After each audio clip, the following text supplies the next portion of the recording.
Have you tried to help someone who only complains but never hear advice? Or do you know that person who appears only when needing something and disappears as soon as you have no use for them anymore? These situations are more common than we imagine, and we often feel trapped in emotional cycles that suck our energy, our time, and even our mental health. But do these people really deserve our help? Today, we will explore a different perspective to deal with exhausting interpersonal relationships: Stoicism. This ancient Greek philosophy offers a powerful guide to control what is within our reach and accept what we cannot change. When applied to human interactions, she teaches us to discern who is worth helping and who should not occupy our time and energy. Imagine being able to quickly identify those who constantly abuse your goodwill or simply not willing to change. Imagine learning to say no without feeling guilty or selfish. This is the purpose of this video, providing practical tools based on Stoicism to protect your inner peace and direct your help to those who really deserve it. Throughout this content, we will discuss 7 specific types of people who are not worth their effort, offering everyday examples and philosophical insights that can transform the way you see your relationships. If you are tired of wasting time with those who do not value you, this video is for you. Let's start by understanding why so many people feel this constant pressure to help everyone and why it can be harmful. If you have already caught yourself in a vicious cycle of helping people who do not value your effort or constantly abuse your goodwill, know that you are not alone. Many of us fall into this emotional trap for a number of social, cultural, and psychological reasons. This tendency to feel thanks to help everyone has deep roots in our education, social expectations, and even the way our brain processes emotions such as guilt and empathy. Firstly, we live in a society that often idealizes self-seekers as a high moral trait. From an early age, we are taught to put others before ourselves, whether in the family, school, or professional environment. Phrases like "be generous" or "never leave anyone in hand" are repeated so many times that we end up internalizing these values without questioning them. However, this mindset can lead to emotional exhaustion when applied indiscriminately. Another important factor is the fear of rejection. Saying no can generate anxiety because we are conditioned to seek approval from others. When we deny help, we risk being perceived as selfish or insensitive, something few are willing to face. In addition, there are those who use our guilt as a manipulative tool, making us feel responsible for the problems of others, even if they are out of our control. Finally, we must consider the role of social networks and contemporary culture in the perpetuation of this idea of constant help. We live in a world where we share our best online versions, creating an illusion of perfection that pressures people to always be available to resolve conflicts or support. However, this exhaustive attitude can get away from taking care of our own mental health and well-being. These combined dynamics form a complicated scenario. We feel we need to help everyone around us, even if it compromises our energy and quality of life. But are we really helping when we give everything without reflecting on the consequences? This is where Stoicism comes in, offering a more balanced and rational approach to dealing with these issues. Before we explore how Stoic philosophy can guide our decisions, let's better understand what it represents and how we can apply it to human relations. Before we dive into the concrete practices of Stoicism applied to human relations, it is important to understand what this philosophy really means and how it can help us make wiser decisions in our daily interactions. Originated in ancient Greece by Zeno de Citio in the 3rd century BC, Stoicism is a practical approach to facing the adversities of life, focusing on controlling what is within our reach and calmly accepting what we cannot change. Contrary to popular belief, Stoicism is not about suppressing emotions or becoming insensitive. On the contrary, he encourages the development of virtues such as wisdom, courage, justice, and temperance. The central idea is to learn to distinguish between what we can control, such as our reactions, choices, and attitudes, and what is beyond our power, such as external events or others' behaviors. This differentiation is crucial to preserving our inner peace and avoiding unnecessary suffering. One of the fundamental concepts of Stoicism is the notion of prohairesis, or intentions. According to Epicteto, one of the largest Stoic, everything we do should be guided by good intentions, regardless of the final results. This means that when we decide to help someone, we should do this because it is right, not because we expect something in return or fear judgments of others. This principle frees us from the emotional pressure associated with helping others. Another essential point is the importance of living according to human nature, physis. For Stoics, this implies recognizing that we are social beings, but also individuals with clear limits. While it is natural to want to help those around us, we need to balance this inclination with the need to take care of ourselves. After all, we cannot offer genuine support if we are exhausted physically or emotionally. Marcus Aurelius, Roman emperor and Stoic philosopher, summarizes this idea in his work, Meditations. Do not disturb you with external things, gives them only the value they have.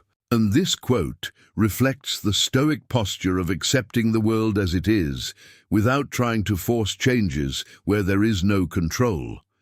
Instead, we should concentrate our energies to improve what we can directly influence, our conscious actions, thoughts, and relationships.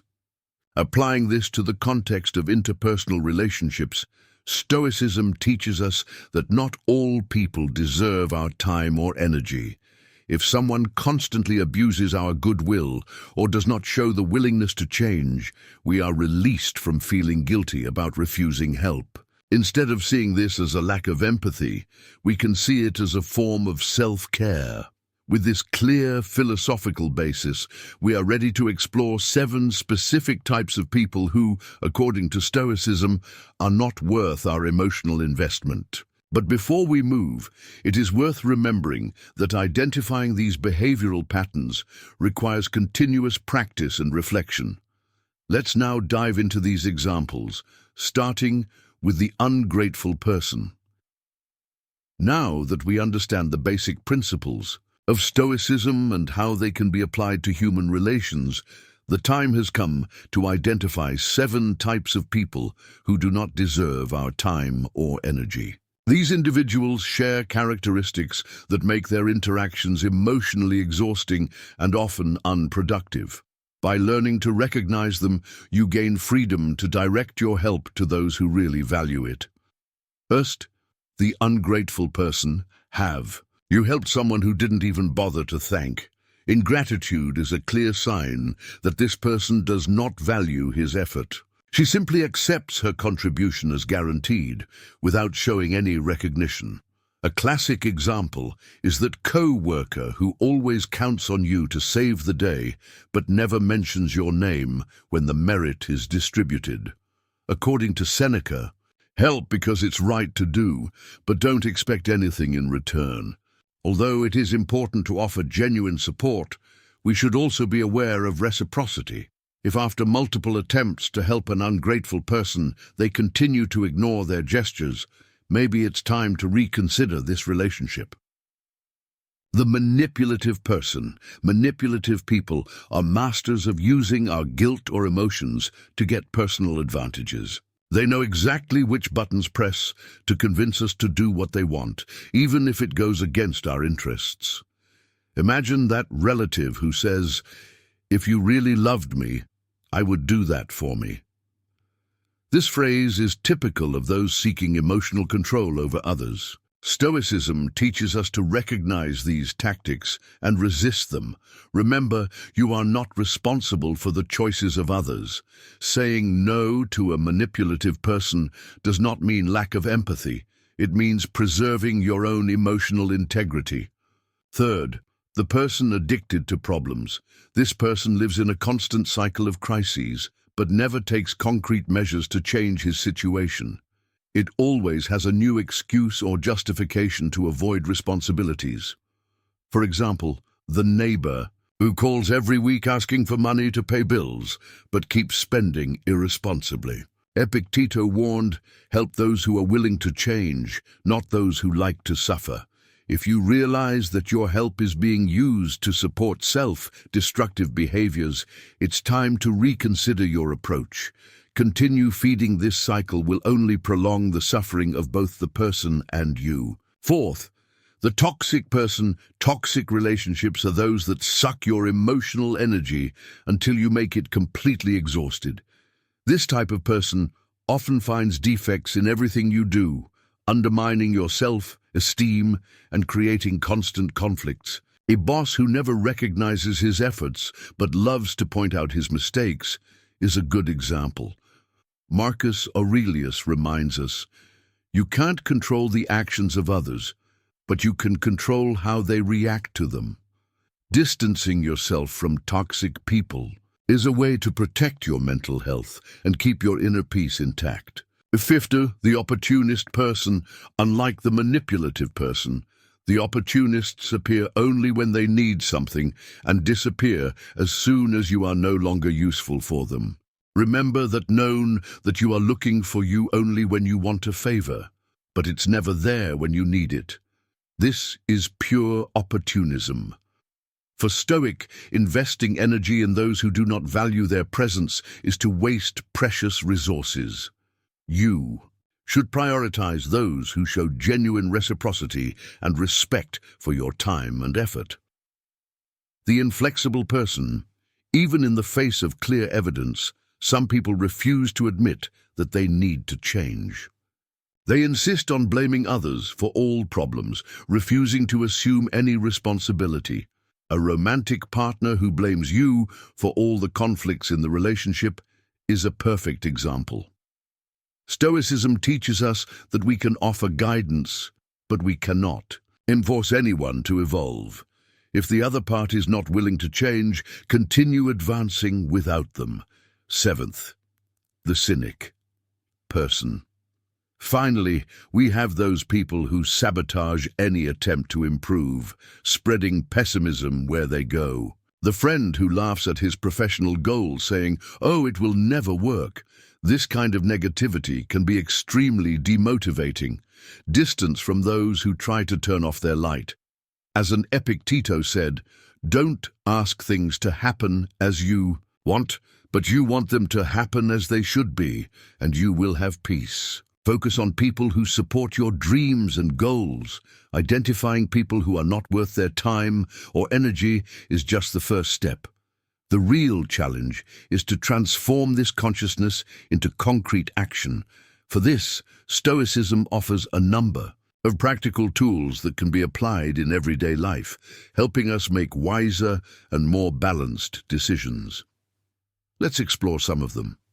Differentiation between what we can control and what we cannot.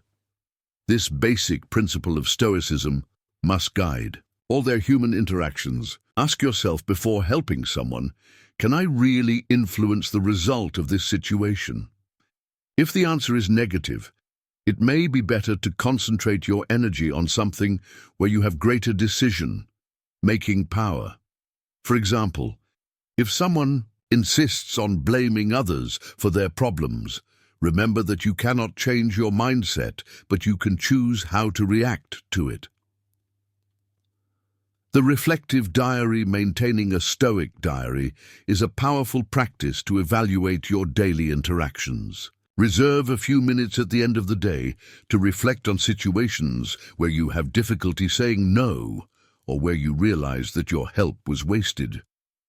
Write what happened, how you reacted, and what you could have done differently. This practice increases its self-awareness and strengthens its ability to make future decisions. Key questions for wise decisions. Whenever you are about to help someone, ask these questions internally. Is this person genuinely willing to change? Is my help appreciated or wasted? Am I sacrificing my inner peace for this relationship? These simple questions can prevent you from entering emotionally exhausting cycles. Acceptance of reality. Many times we frustrate because we hope people will change against their will.